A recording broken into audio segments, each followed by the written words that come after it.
আসসালামু আলাইকুম জুনিয়র্স, কেমন আছো তোমরা? আশা করি মহান আল্লাহর রহমতে তোমরা সকলেই ভালো আছো। আমি শাহরিয়া হোসাইন, বর্তমানে পড়াশোনা করছি department of apparel engineering, BTech. তোমরা যারা কনফিউশনে আছো যে তোমাদের একাডেমিক পড়াশোনার জন্য তোমরা কোন অনলাইন প্ল্যাটফর্মের কোর্স কিনবা, এই ভিডিওতে আমি এ সম্পর্কে সকল কনফিউশন দূর করে দেওয়ার চেষ্টা করব ইনশাআল্লাহ। এই ভিডিওতে আলোচনার বিষয় দুইটি পার্টে ভাগ করা হবে। প্রথম পার্টটি অনলাইন প্ল্যাটফর্ম সম্পর্কে এবং দ্বিতীয় পার্টটি ফ্রি ক্লাস সম্পর্কে।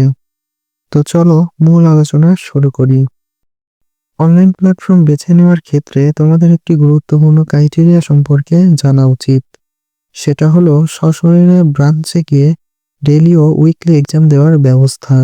আমি আমার একাডেমিক থেকে অ্যাডমিশন পর্যন্ত উদ্ভাস, এসিএস ও শিখো এই তিনটি এডুকেশন প্ল্যাটফর্মের কোর্সে এনরোল করেছিলাম। তাই আমার ভালো রকমের আইডিয়া আছে যে কোন প্ল্যাটফর্মের পড়াশোনার মান, টিচার এবং অন্যান্য ফ্যাসিলিটিস কী রকম। সবকিছু বিবেচনায় আমার কাছে ওভারঅল সবচেয়ে ভালো লেগেছে এসিএসকে, তারপরে উদ্ভাস এবং লাস্টে শিখো। তোমরা উদ্ভাস এবং এসিএস এর মধ্যে যে কোনো একটি বেছে নিতে পারো।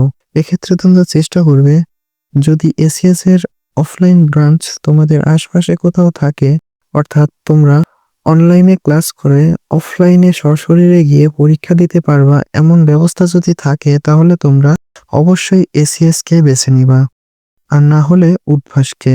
কেননা উদ্ভাসের ব্রাঞ্চ অলমোস্ট সারা বাংলাদেশেই রয়েছে। তোমরা যারা শহর অঞ্চলে আছো, তোমাদের আশপাশে খোঁজ নিলে আশা করি তোমরা উদ্ভাসের একটি ব্রাঞ্চ পেয়ে যাবা।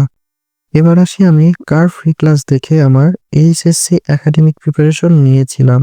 আমি যে সকল ভাইয়ে ফ্রি ক্লাস দেখে একাডেমিক প্রিপারেশন নিয়েছিলাম, সেই অভিজ্ঞতা থেকে কোন সাবজেক্টের জন্য কার ফ্রি ক্লাস সব থেকে ভালো হবে, আমি তোমাদের সেই লিস্টটি ছোট্ট করে বলে দিচ্ছি। ফিজিক্সের জন্য এসএস এর অপূর্বদা, কেমিস্ট্রির জন্য বন্দি পাঠশালার আব্দুর রহমান ভাই ওরফে এআর ভাই, হায়ার ম্যাথের জন্য এসিএস এর অবিদা এবং রাকিব ভাই, বায়োলজির জন্য ব্যাটেলস অফ বায়োলজি এর সালাব ভাই। এই তো, তোমরা চাইলে এই ভাইদের ফ্রি ক্লাস দেখতে পারো।